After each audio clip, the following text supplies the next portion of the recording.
Então vamos para a última parte, né? Finalizando aqui sobre políticas convencionais.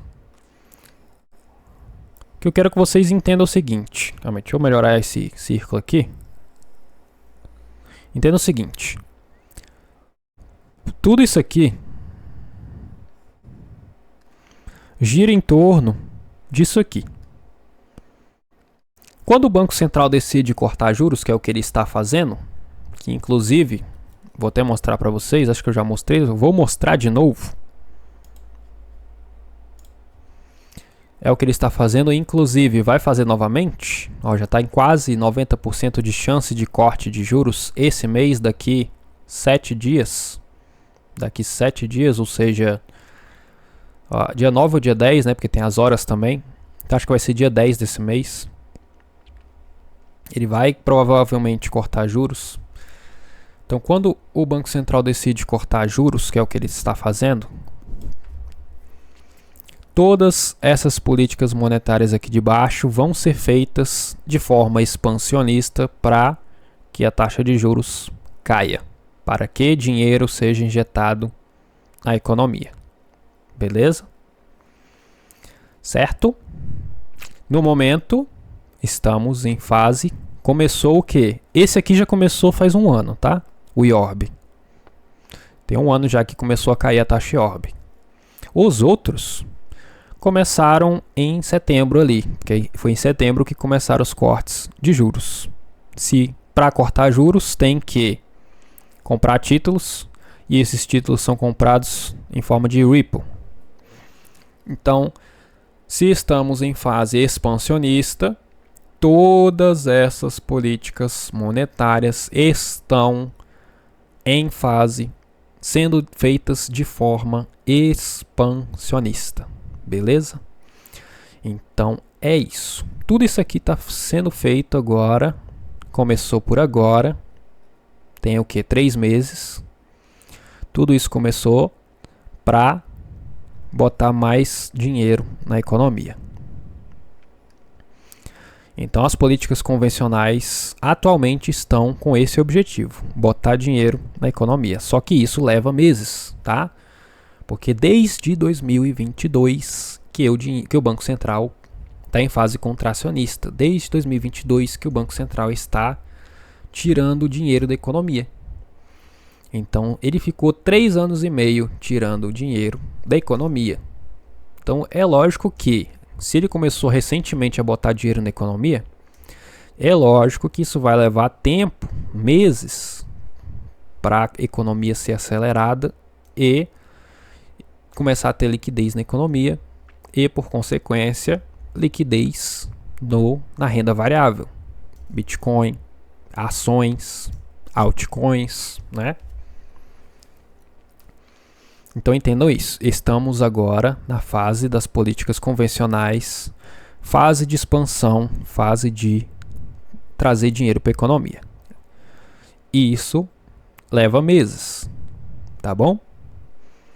Então antes de cair em narrativas, entendam isso aqui. Entendam esse vídeo, assiste de novo, anota se for possível, entendam isso, tá? Estamos em fase expansionista e isso tende a acelerar a economia e beneficiar a renda variável, beleza? Vamos agora para as políticas não convencionais.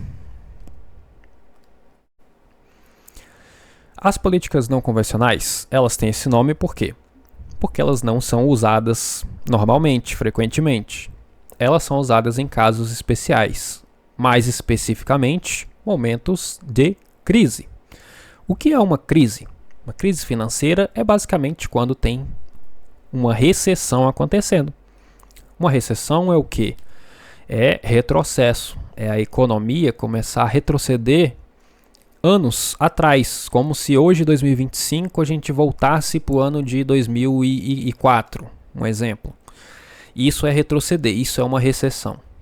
Tá? Porque a economia de 2004 para cá, ela melhorou bastante, ela aumentou bastante. Se a política retroceder para 2004, para ficar igual a era em 2004, isso é uma recessão. Então, crises são recessões, né? Risco alto de recessão. A economia muito fraca, muito fraca, correndo risco de recessão, né? Já acontecendo um pouco da recessão. Isso é uma crise financeira, tá bom? E essas políticas não convencionais foram feitas apenas para serem usadas em momentos de crise. Por quê? Porque são agressivas e vocês vão entender, tá? Vamos por partes. A primeira, quantitative easing, famoso QE, né? O QE ele foi criado, eu não sei quando ele foi criado não, mas ele foi feito a primeira vez em 2008. Que em 2008 a gente teve uma crise lá nos Estados Unidos, uma crise imobiliária e bancária, né? E começou a muitos bancos lá correrem o risco de quebrar. Eu não sei bem da história, porque eu não estudei a fundo essa crise de 2008. Mas teve uma corrida bancária lá. O que é uma corrida bancária? É as pessoas tirando dinheiro do banco. Todo mundo que tem dinheiro depositado no banco, guardado no banco, começa ao mesmo tempo a tirar dinheiro dos bancos. Quando todo mundo assim, muitas pessoas começam a tirar dinheiro dos bancos ao mesmo tempo, isso se chama corrida bancária, tá bom? Então em 2008 teve essa crise, começou a ter uma corrida bancária, começou a ter recessão, né? E aí foi feita a primeira vez o quantitative easing. O que é o quantitative easing? Vocês conhecem o open market que eu já expliquei, que é títulos públicos e de curto prazo, geralmente. O quantitative easing, o que é? Ele envolve tanto títulos públicos, P de públicos, quanto títulos privados, PR de privados, que geralmente são títulos hipotecários, nesse caso dos Estados Unidos. Então, o quantitative easing ele envolve títulos públicos e privados, só que de longo prazo. De longo prazo. Ao contrário do open market e do repo, que envolvem títulos públicos de curto prazo. O repo pode ser títulos privados, mas são de curto prazo. O quantitative easing, o que é? Ele envolve títulos públicos e privados de longo prazo. Tá bom? E como é que funciona o que é? O que é quando o Banco Central compra títulos públicos e privados. Compra de bancos, de instituições financeiras, né? De gestores financeiros e por aí vai. Então ele compra, ele manda dinheiro para a economia em troca de títulos públicos e privados de longo prazo, tá? E ele faz isso de forma agressiva. Ele compra muito para injetar muito dinheiro na economia, tá? Então é por isso que é uma política agressiva, porque bota muito dinheiro na economia, tá? Bota muito dinheiro na economia. E é por isso que é usado em momentos de crise, porque se está tendo recessão, corrida bancária, enfim, precisa o quê? De muito dinheiro na economia para acelerar a economia o suficiente para que essa recessão acabe e não aconteça, né? Então é por isso que o Banco Central compra muito, tanto públicos quanto privados e de longo prazo, tá? Para injetar muito dinheiro mesmo. É o que a gente chama de afrouxamento quantitativo. Afrouxamento quantitativo é basicamente o quantitative easing, o que é? Que é quando o quê? O Banco Central começa a injetar muito dinheiro na liquidez. Outra forma que o pessoal fala é o Banco Central aumentando o balanço patrimonial. O que é balanço patrimonial do Banco Central? Títulos, né? A reserva dele de títulos. Então, se o Banco Central está comprando muitos títulos, ele está aumentando o balanço patrimonial dele. Então, basicamente é isso. Quando vocês ouvirem afrouxamento monetário, é o que é? Quantitative easing. Quando vocês ouvirem que o Banco Central está aumentando o balanço patrimonial dele, ou apenas falando aumentando o balanço, é o que é? Quantitative easing. Beleza? Mas tá. O quantitative easing, ele injeta muito dinheiro na economia. Mas por que ele é uma política agressiva? É simples. Muito dinheiro na economia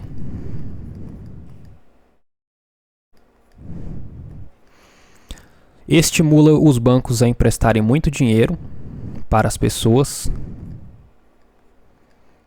Muito dinheiro.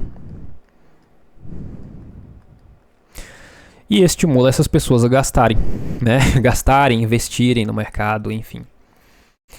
E isso gera o quê? Inflação. Se tem muito dinheiro sendo usado, sendo gasto na economia, vai ter muita demanda. Se tem muita demanda por produtos, por serviços, isso tende a aumentar o preço das coisas, porque essa oferta, a oferta de produtos e serviços não vai ser o suficiente para atender essa demanda inteira. Então eles começam a aumentar os preços. Então muito dinheiro na economia é igual a muita inflação, IPCA, né? IPCA aqui no Brasil, eu não sei como se chama nos Estados Unidos, mas é inflação, pronto, inflação. Vou até mudar o nome, bora aqui. Inflação. Inflação, beleza? Muito dinheiro na economia, muita inflação. Então é por isso que o quantitativismo é uma política agressiva, porque ele gera muito dinheiro na economia e muito dinheiro na economia gera uma inflação absurda. Na pandemia, para vocês terem ideia, que na pandemia teve quantitative easing, tá bom? Porque a pandemia, 2020, 2021, foi uma crise financeira, né? Tinha realmente uma recessão acontecendo ali. O pessoal estava tirando dinheiro dos bancos, né? Tinha uma corrida bancária. Então fez quantitative easing para combater essa recessão e deu muito dinheiro na economia. Mas a inflação subiu muito. Sabe quanto chegou a inflação nos Estados Unidos durante a pandemia? Foi quase 9%. E 9% é muito. A meta do Banco Central de inflação é 2%. A inflação chegou a quase 9%. Eu acho que chegou a 9%. Então vocês estão vendo que o quantitative easing ele é agressivo porque ele dá muito dinheiro, mas ao mesmo tempo ele dá muita inflação. Ele é muito exagerado. Ele é bom para a economia, tipo, tem muito dinheiro, muito emprego, tá? Muitos empregos são criados.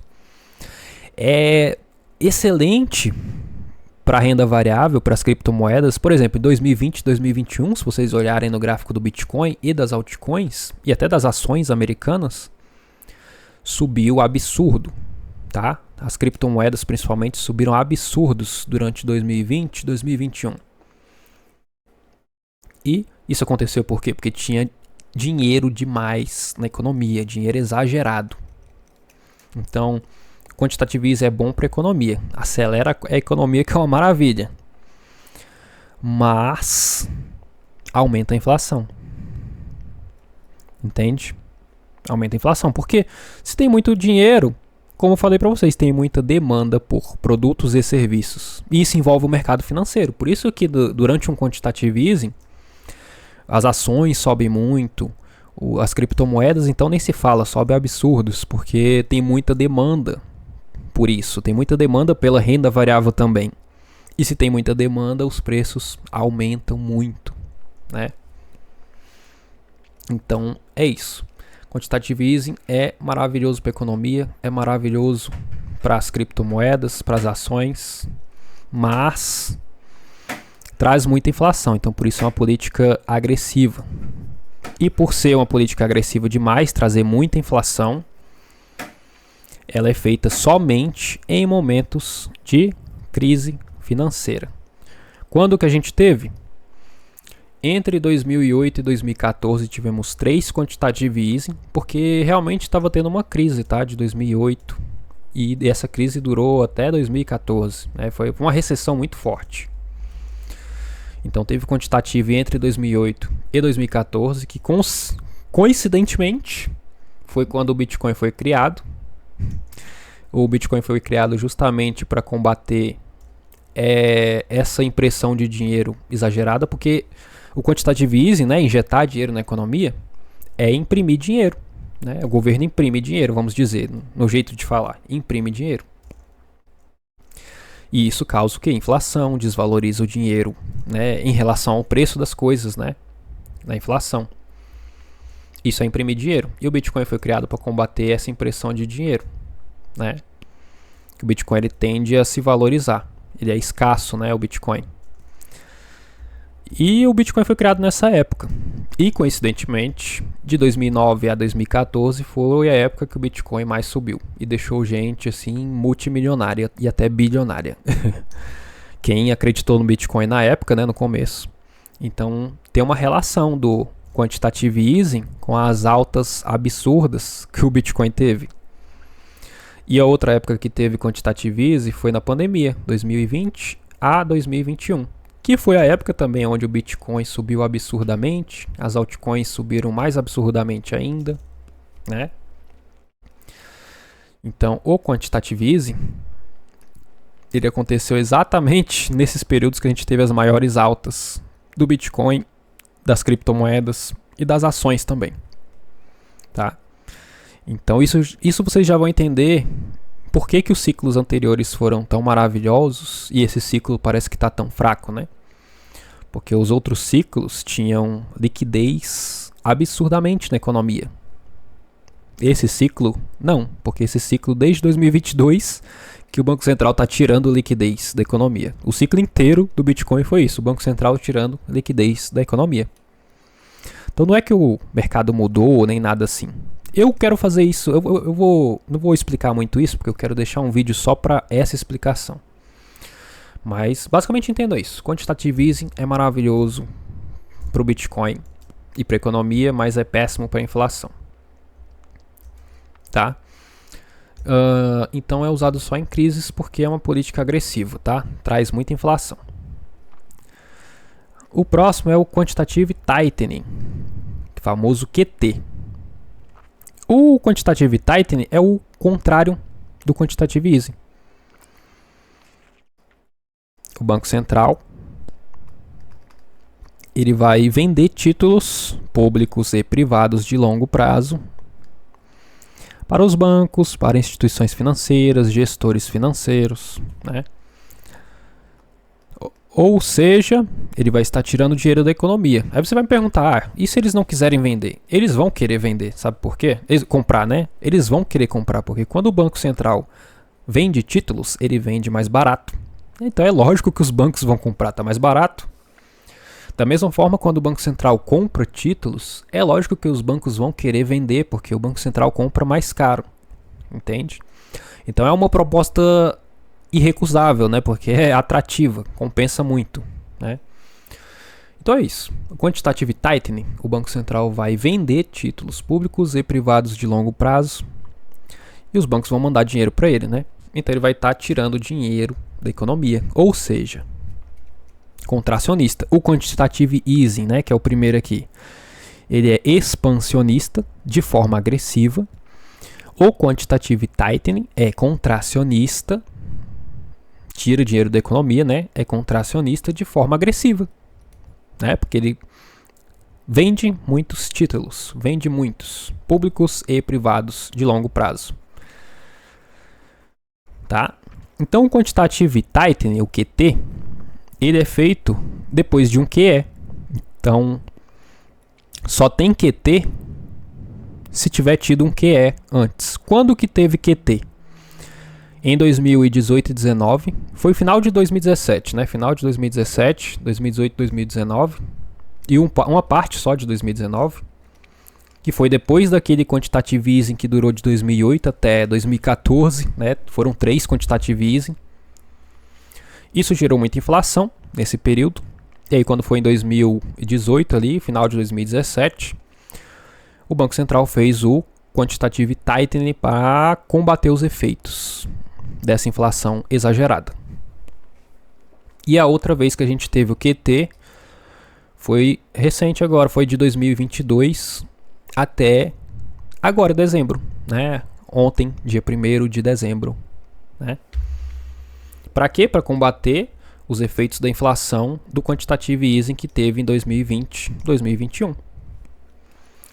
Então a gente desde 2022, desde junho de 2022, estava tendo QT, ou seja, contração, ou seja, tirando dinheiro da economia de forma agressiva. E isso acabou ontem, dia 1º de dezembro, que o Banco Central encerrou esse quantitative tightening, que também pode ser chamado de aperto monetário. aperto monetário ou redução de balanço, né? Que o Banco Central está vendendo títulos, ele está diminuindo o balanço patrimonial dele, ou seja, diminuindo as reservas de títulos.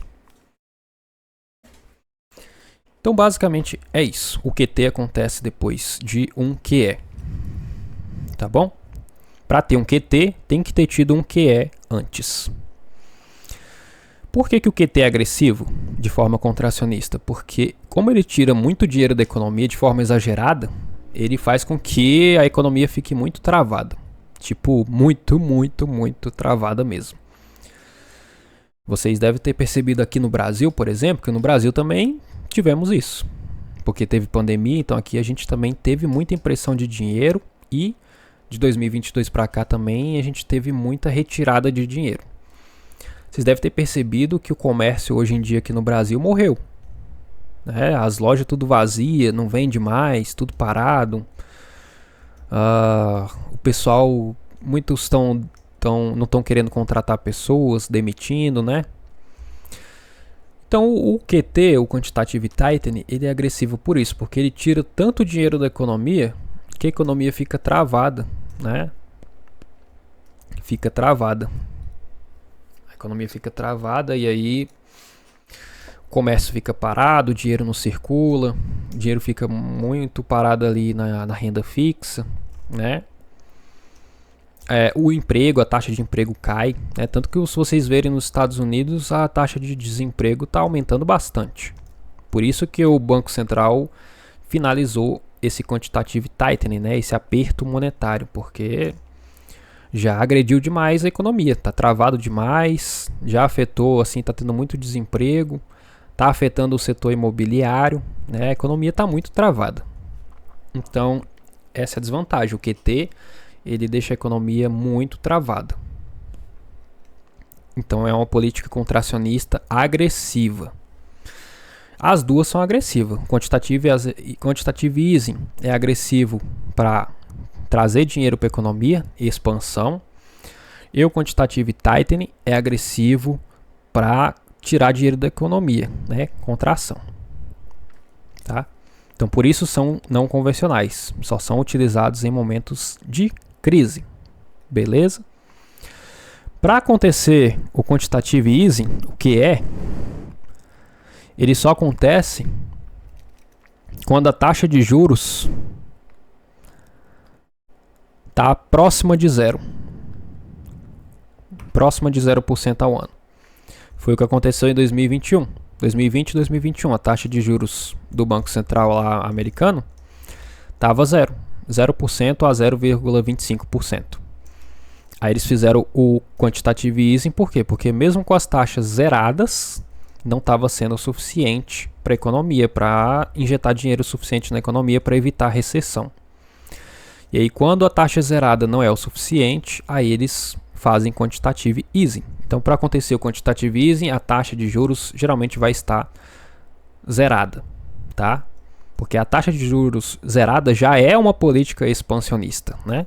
Isso estimula, tira o interesse das pessoas em renda fixa, porque não vai estar pagando nada. Então, é uma política expansionista. Então, para o quantitative easing acontecer, a taxa de juros tem que estar próximo de zero e mesmo assim a economia está fraca. Já o QT, ele é o contrário. Quando o QT acontece,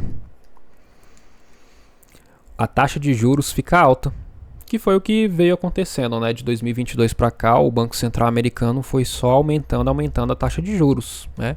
Eu não sei a quanto chegou, mas chegou a mais de 4%, mais de 5%, eu não sei. Então, quando tem QT, o Banco Central também começa a aumentar a taxa de juros bastante, tá? Porque o QT é uma política contracionista. Então, se eles querem fazer uma política contracionista, obviamente eles vão querer também que a taxa de juros seja contracionista, para incentivar a galera a deixar o dinheiro na renda fixa, para combater a inflação. Então é isso. Quando acontece o QE, a taxa de juros está próxima de zero. Quando começa o QT, a taxa de juros começa a aumentar também junto, que foi o que veio acontecendo. A taxa de juros agora começou a cair, desde setembro que estão cortando juros. Tivemos 2 cortes, vamos ter mais um ainda agora esse mês. Eles estão cortando juros, então eles encerraram, agora em dezembro eles encerraram o QT. Porque não faz sentido, se eles vão começar a cortar juros, para que eles vão continuar tirando dinheiro da economia? Para que eles vão continuar fazendo uma política contracionista agressiva, né? Não faz sentido. Então, se eles decidiram que vão cortar juros para trazer dinheiro para a economia, eles também encerraram o QT. Beleza? Então, no geral, é isso. É assim que funcionam as políticas monetárias e é assim que elas afetam a economia. E, se afetam a economia, afetam também o Bitcoin, que é o nosso interesse aqui, e as altcoins, tá? Próximo vídeo eu vou falar muito sobre isso, sobre o Bitcoin e as altcoins, para vocês entenderem o quão esse lance de política monetária afeta eles, tanto o Bitcoin quanto as altcoins. Isso vai mudar a visão de vocês muito, tá? Muito sobre o mercado. Vocês vão tirar essa história de ciclo de 4 anos, de ciclo de 1064 dias. Vocês vão tirar isso da cabeça, que isso aí é tudo narrativa, tá? Isso aí não existe não. E vão começar a entender realmente o que faz a renda variável, Bitcoin e altcoins subirem ou caírem. Beleza? Então, no geral, é isso. Mas eu quero que vocês entendam que estamos em política expansionista. Não vai ter essas aqui, ó, QT acabou, né? Acabou agora esse mês, ontem, né? Quantitative easing não vai ter, porque não está tendo crise, né? Só acontece se tiver crise, tá bom? Não está tendo crise, então não vai ter. O que é? Não vai ter aquela impressão de dinheiro absurda na economia. Se tivesse, pô, o Bitcoin e as altcoins iria subir monstruosamente, mas antes iria cair muito, né? Porque se ia ter uma crise, né, igual foi 2021, o mercado ia desabar. Que em 2020, quem estava lá, eu estava lá.